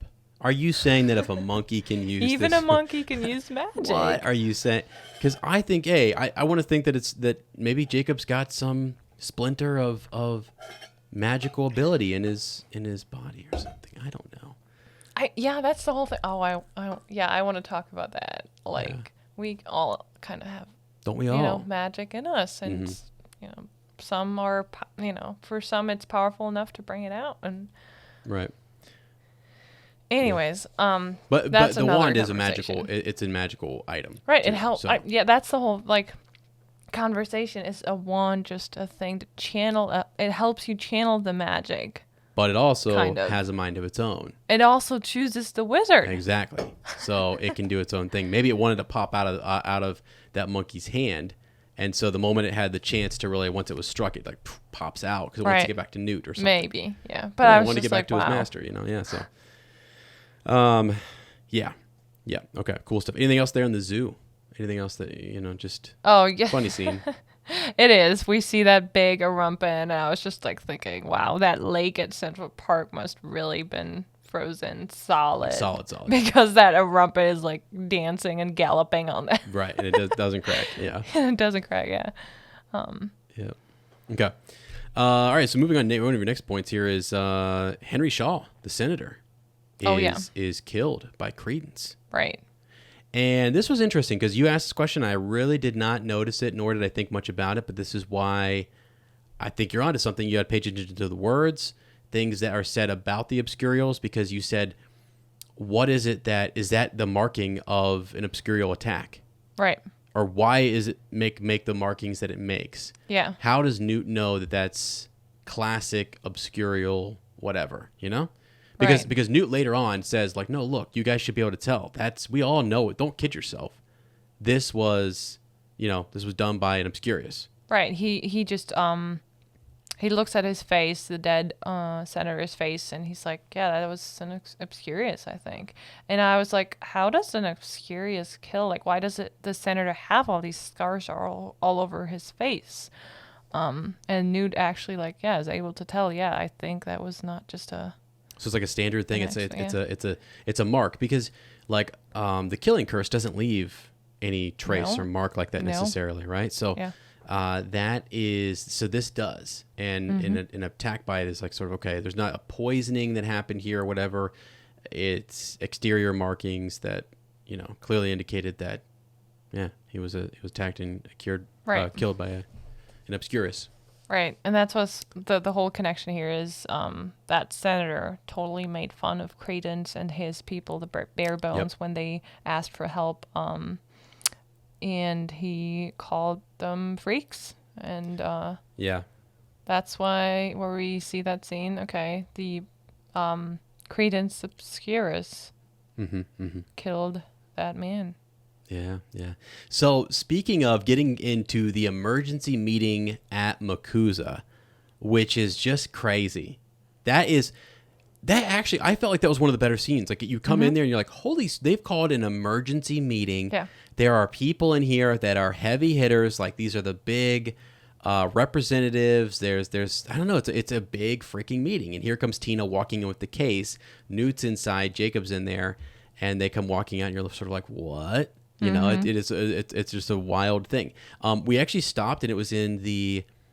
Gosh, it was in the X-ray again. Let me see if I can get to it real quick. But we had the different representatives. Right. We had the Swiss representative. And you asked me first, like, is that a German guy? Because his name sounds real German.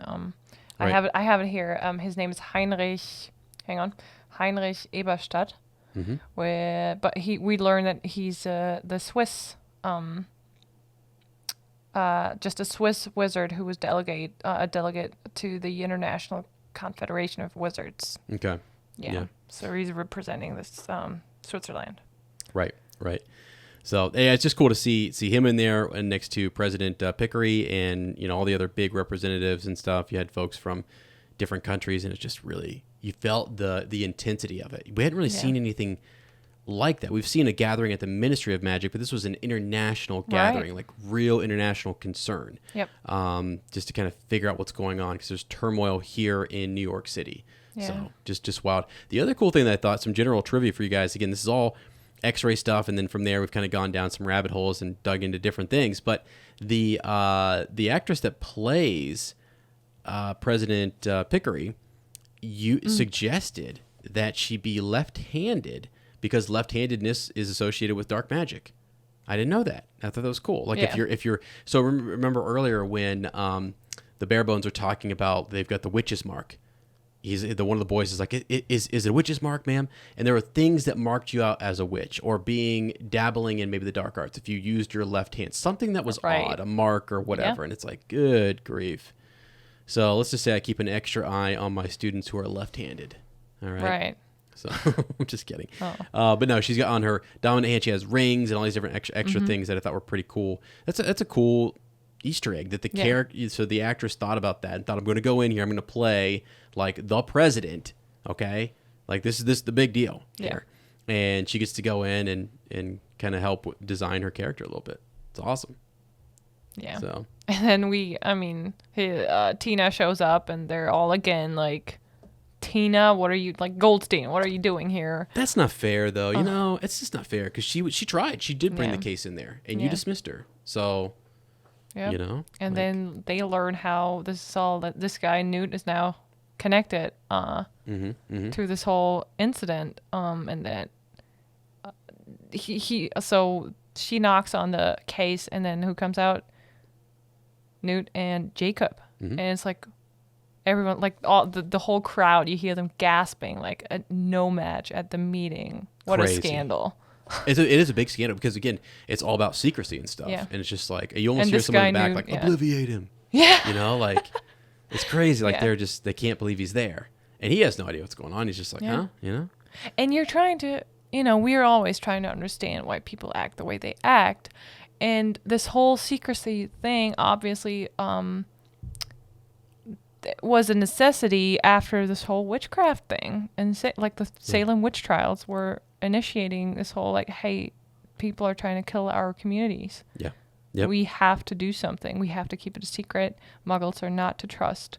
So there was an actual reason for them to say, hey, we just want to protect us or our people, which turned then into, hey, so there is certain Muggles who would do that, but then they say, no, we better protect ourselves from all Muggles, and they transfer or what's the right word?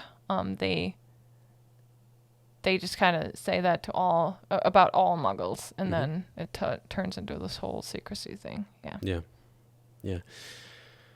So wild scene there, and then next up we have kind of the look at the interrogation because they confiscate the case. You get some cool stuff with like Newt, and you get the English representative going, "What do you do, Scamander? What are you doing?" Yeah, which Scamander is this? The war hero or it's his brother? Right. Brother, yeah, he's just the younger brother. Yeah. Which, by the way, is something cool to think about. Like his older brother has some renown. Yeah. And so he's gonna right. We learn about that in the next movie. Yeah. It's gonna be a bigger deal.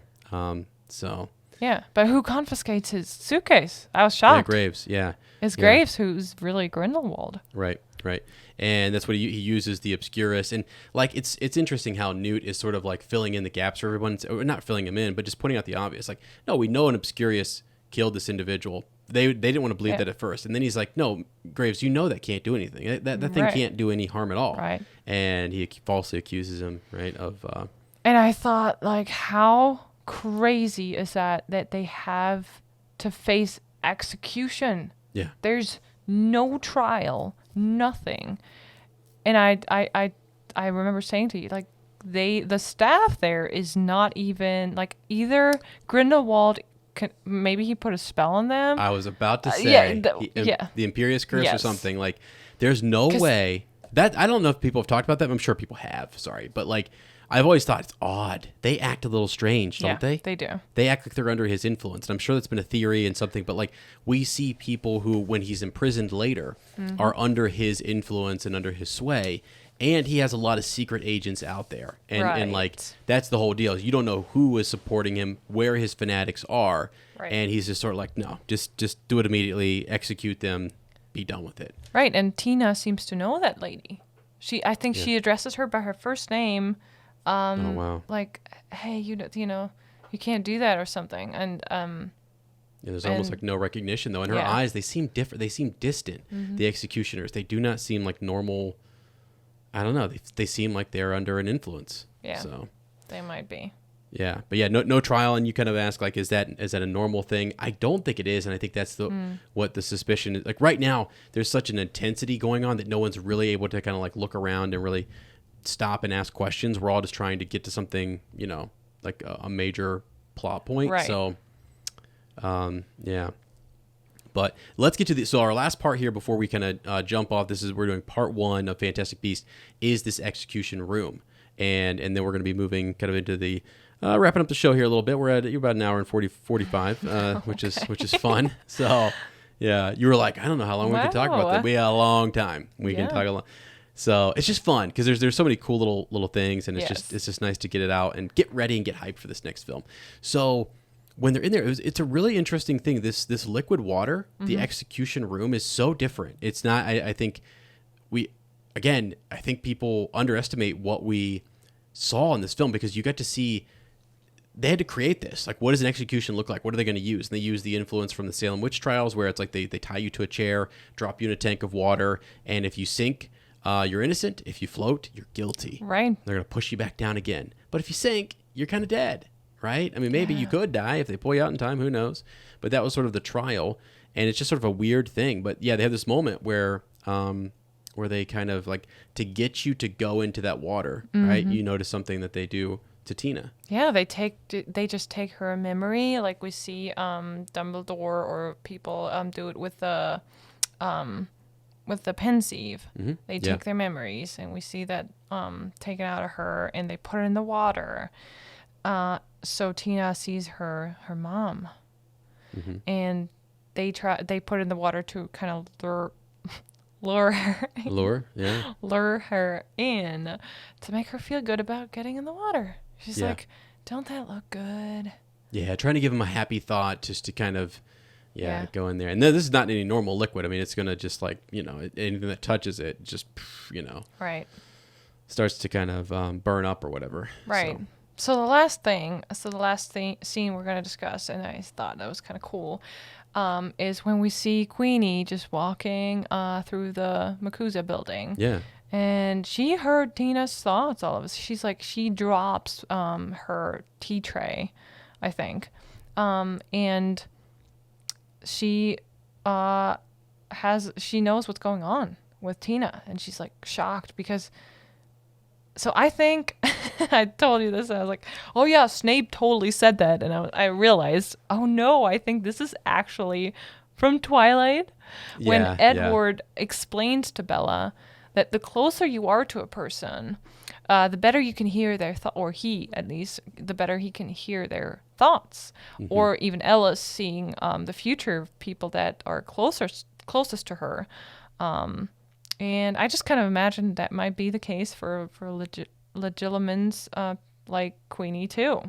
Right. Yeah, but I also read about our quote from today, which Queenie said, people are easiest to read when they're hurting.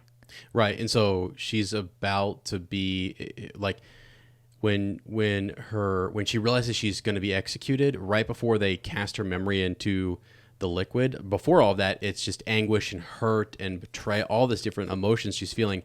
That I think would be easy to read for your sister, who's a legitimate, in the same, like in a same building, essentially, right? To read and feel that, and to sense like, oh man, that's a strong emotion too, and she's hurting. So then, boom, she can kind of pick up on it pretty easily. So, just because you wonder too, like if she's across the world, would she still have felt it? I think an echo of it or a distant call, but not as strong.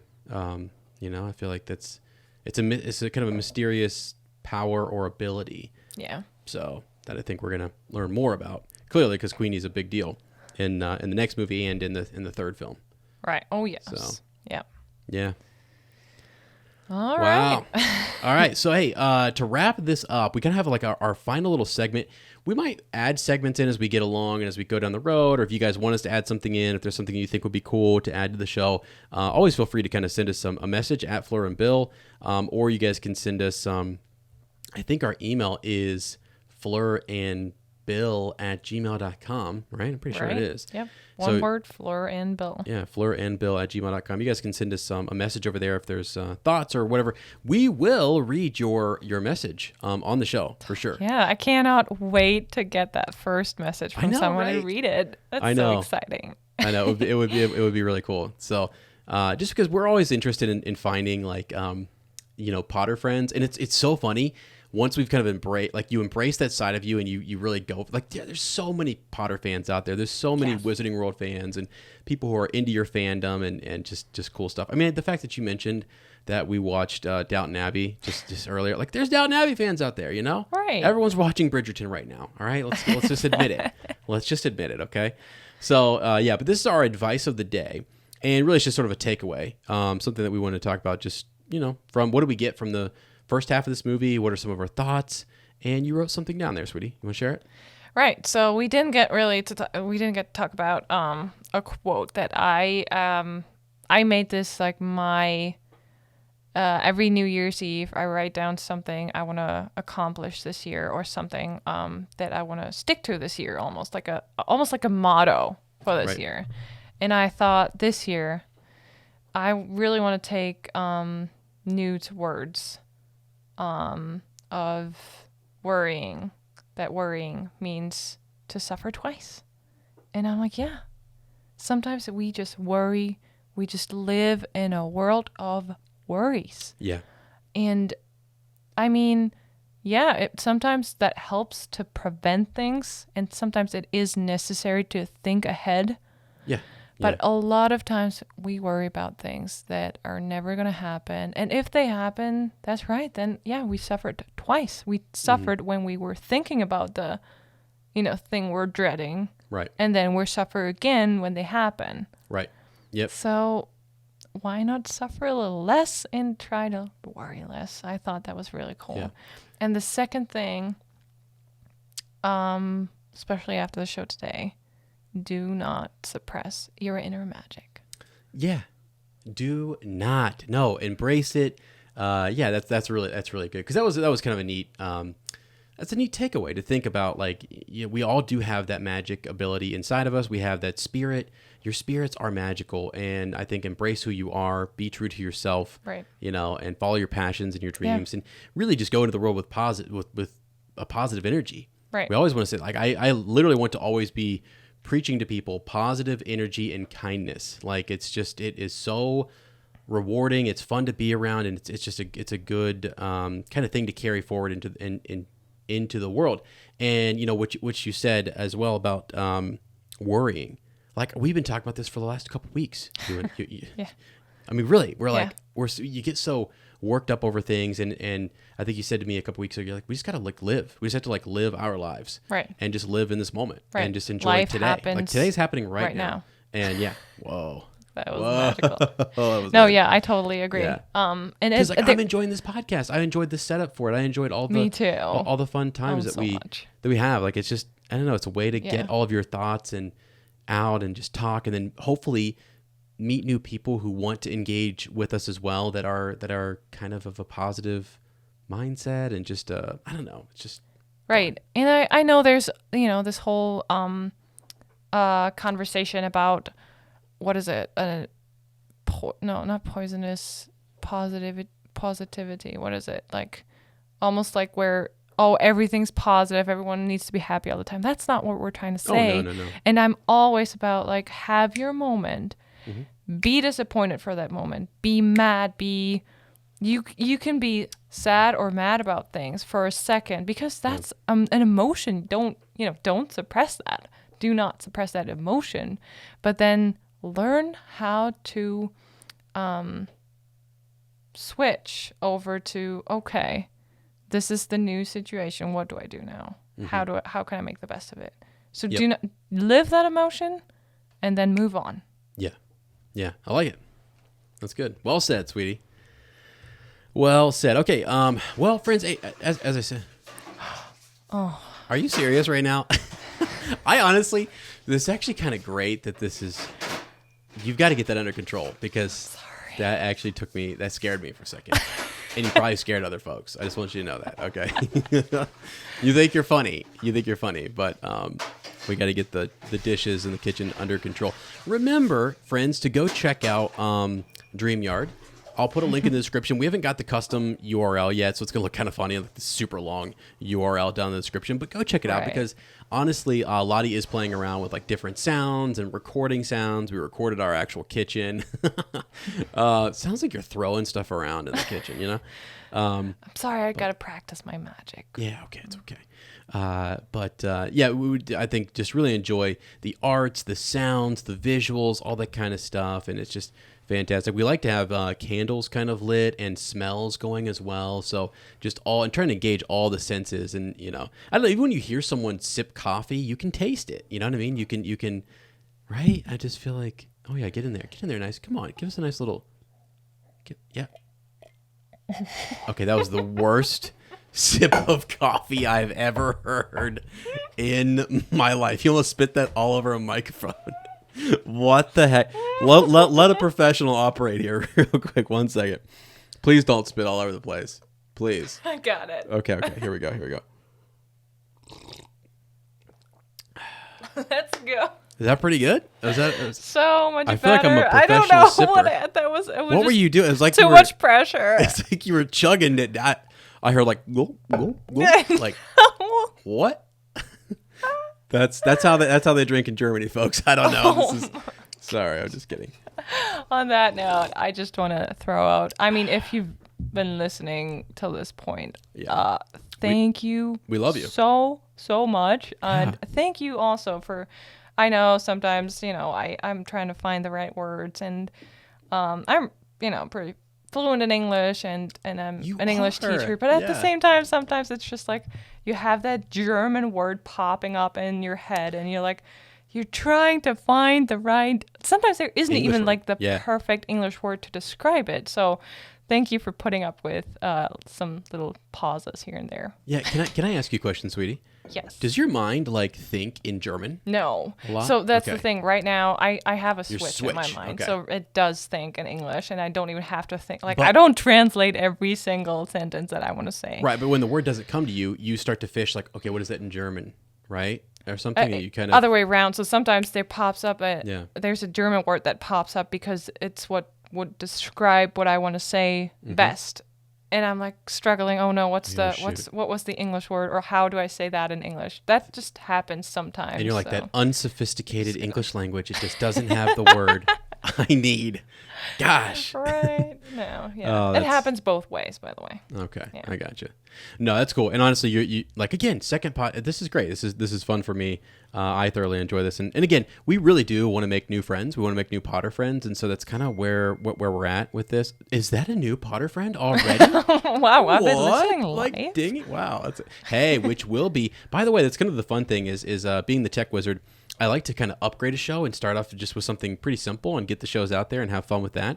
And then in the future, if people are interested, I'd love to kind of do some live stuff and Discord and things like that we could really keep and follow through on. Like, there's a thing with having Lottie do this and her working on Ambience Yard. Wow, Dream Yard, Ambience Yard. There's a history. Sorry, anyway. But the fact that you work on that and like you're kind of like helming this like with the doc and everything, it's just so cool because there's I don't know, it's just fun to have sort of a routine and a ritual magic. Sorry, it's just cool, and so hopefully you guys will hit us up and talk to us and engage. I would love that. I truly would love it. It'd be awesome. All right. So, friends, with that, that's all we have for this week. We're going to be coming back soon. But thanks for tuning in to Shell Cottage Radio 94.7 COZY, which if you didn't know, COZY is cozy. It's cozy. You're not supposed to explain. I know, but I wanted to. It's the second episode. Now I'll never explain it again, but I think it's funny. Okay, so we hope you'll join us in the future. We thoroughly do enjoy meeting new positive Potter people that don't behave like a bumbling, babbling band of baboons. It's babbling, bumbling band. I messed it up, and I committed to it. Sorry. Yeah. So, anyways, please don't behave that way. Come be positive Potter people. And if you don't want to miss the next episode, please be sure to subscribe to our podcast. Leave a review. The reviews are really helpful. So if you have enjoyed it, I know it's only second episode, but down the line, if it's episode 3 or 4, and you're like, all right, hey, they've come around. Lottie's starting to. She's now speaking fluent German on the podcast. If you think that's cool, I'm just kidding. Hey, maybe we'll have a great listenership in Germany. But no, if you do enjoy it, just leave us a review. Follow us on social media at fleurandbill. Right. We would love to have you back next week for part 2 of our rewatch of Fantastic Beasts and Where to Find Them. So, yeah, like you said, that's it for this week. And thanks for joining Fleur and Bill in their cozy shell cottage. We know it's not much, but it's home. Knox. Oh, that's kind of a cool sound. Fire alarm's going off.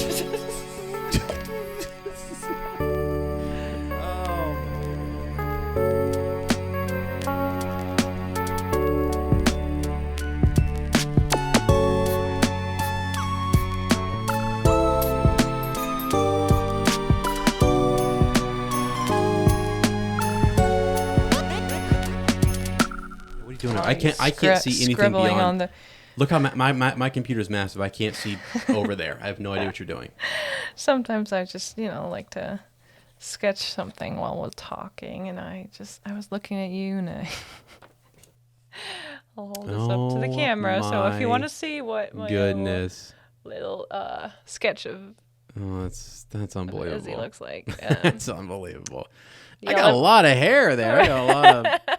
Wow. Let me know if that looks anything. Does that look like me, guys? I think it does.